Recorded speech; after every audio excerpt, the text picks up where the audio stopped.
कार्मिक लोक शिकायत एवं पेंशन मंत्रालय की तरफ से एक नया आदेश जारी हुआ है जो कि हम सभी के लिए काफी पॉजिटिव है।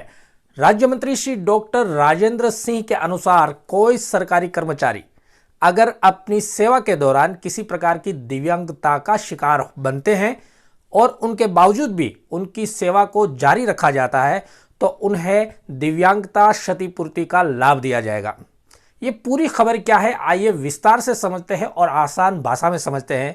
तो नमस्कार, जय हिंद। सैनिक मंत्रा परिवार में आप सभी का स्वागत है। इस खबर को आसानी से समझने के लिए मैं आपको थोड़ा सा फ्लैशबैक में ले जाता हूं। देखिए, 5 मई 2009 को एक आदेश जारी हुआ था। इस आदेश के अनुसार 1 जनवरी 2004 या उसके बाद में सेवा में शामिल होने वाले कर्मचारियों को सीसीएस और ईओपी के तहत दिव्यांगता का लाभ नहीं मिलेगा और ये सारे एनपीएस यानी कि नेशनल पेंशन सिस्टम के अंतर्गत कवर किए जाते थे। लेकिन अब इस नए आदेश के अनुसार ईओपी के नियम 9 के अनुसार उनको भी लाभ मिलेगा जो कि एनपीएस यानी कि नेशनल पेंशन सिस्टम के अंतर्गत आते हैं।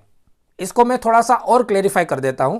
यदि एक सरकारी कर्मचारी अपनी ड्यूटी के दौरान दिव्यांगता का शिकार होता है और यह दिव्यांगता उसकी सरकारी सेवा को प्रभावित करती है, यानी कि उस दिव्यांगता की वजह से उसकी सर्विस में, उसकी नौकरी में प्रभावित असर पड़ता है और उसकी सेवा बरकरार रखी जाती है, तो उसे एक मुश्त राहत राशि उपलब्ध कराई जाएगी। मतलब आप बात समझ रहे हैं कि अगर कोई सरकारी कर्मचारी अपनी सेवा के दौरान किसी दिव्यांगता से क्षतिग्रस्त हो जाता है और उसका प्रभाव उनकी नौकरी के ऊपर पड़ता है तो उन्हें एक मुश्त राशि प्रदान की जाएगी। अब प्रश्न यह उठता है कि यह राशि कितनी होगी, कितनी प्रदान की जाएगी। तो इसके बारे में यह बताया जा रहा है कि इसकी गणना समय समय पर जारी की जाने वाली परिवर्तित सारणी के आधार पर की जाएगी। अब देखिए, इस बात को समझ लेते हैं कि इस नए आदेश से डायरेक्टली किन किन लोगों को सबसे ज्यादा फायदा होने वाला है। देखिए, आर्मी, एयरफोर्स, नेवी, जो भी मिलिट्री फोर्सेस है, उनके लिए काफ़ी सारे कानून बने हुए डिसेबिलिटी पेंशन के बारे में या दिव्यांगता क्षतिग्रस्ती के बारे में, तो किसी ना किसी प्रकार से उनको बेनिफिट मिल ही जाता था। लेकिन हमारी जो भी पैरामिलिट्री फोर्सेस है जैसे सीएपीएफ, सीआरपीएफ, बीएसएफ, सीआईएसएफ, इन सभी की नेचर ऑफ ड्यूटी, नौकरी कुछ इस तरह की है कि उन बाकी नॉर्मल सिविलियन केंद्रीय कर्मचारियों से को ज़्यादा मुश्किल हालातों से गुजरना पड़ता है और उनको दिव्यांगता का शिकार होने के चांसेस ज़्यादा है। तो इन सभी जवानों को इस नए नियम से डायरेक्टली फायदा होगा। अगर आप ऑन सर्विस किसी भी प्रकार की डिसेबिलिटी या दिव्यांगता का शिकार हो जाते हैं तो आपको एक मुश्त राशि मुहैया कराई जाएगी। इसी खबर के साथ साथ आपको 2 और ऐसे आदेशों के बारे में जानकारी दे देते हैं जो बहुत ज़्यादा फायदे कारक है।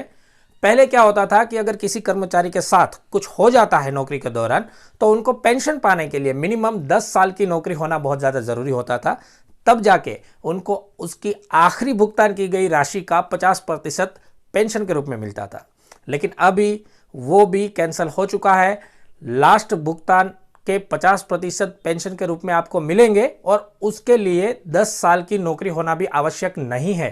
पहले क्या होता था कि कोई सरकारी कर्मचारी अगर ऑन सर्विस मृत्यु हो जाती है किसी कारण की वजह से तो 7 साल सर्विस होना बहुत ज़्यादा ज़रूरी होता था। जब 7 साल सर्विस उनकी होगी तो उनके बाद में ही उनके आश्रितों को आखिरी भुगतान की 50% राशि पेंशन के रूप में दी जाती थी। लेकिन अब वो नियम भी ख़त्म कर दिया गया है। अगर किसी सरकारी कर्मचारी की ड्यूटी के दौरान मृत्यु हो जाती है तो अगर उनकी 7 साल सर्विस नहीं भी है तब भी उनके आश्रितों को 50% राशि उनके आखिरी भुगतान की दी जाएगी। तो दोस्तों, इस वीडियो में ये थी आपके लिए ज़्यादा इंपॉर्टेंट और महत्वपूर्ण खबर। आपको ये वीडियो कैसा लगा लाइक करके बताइएगा, कमेंट करके बताइएगा। बाकी हंसते रहिए, खुश रहिए, मस्त रहिए। नमस्कार, जय हिंद।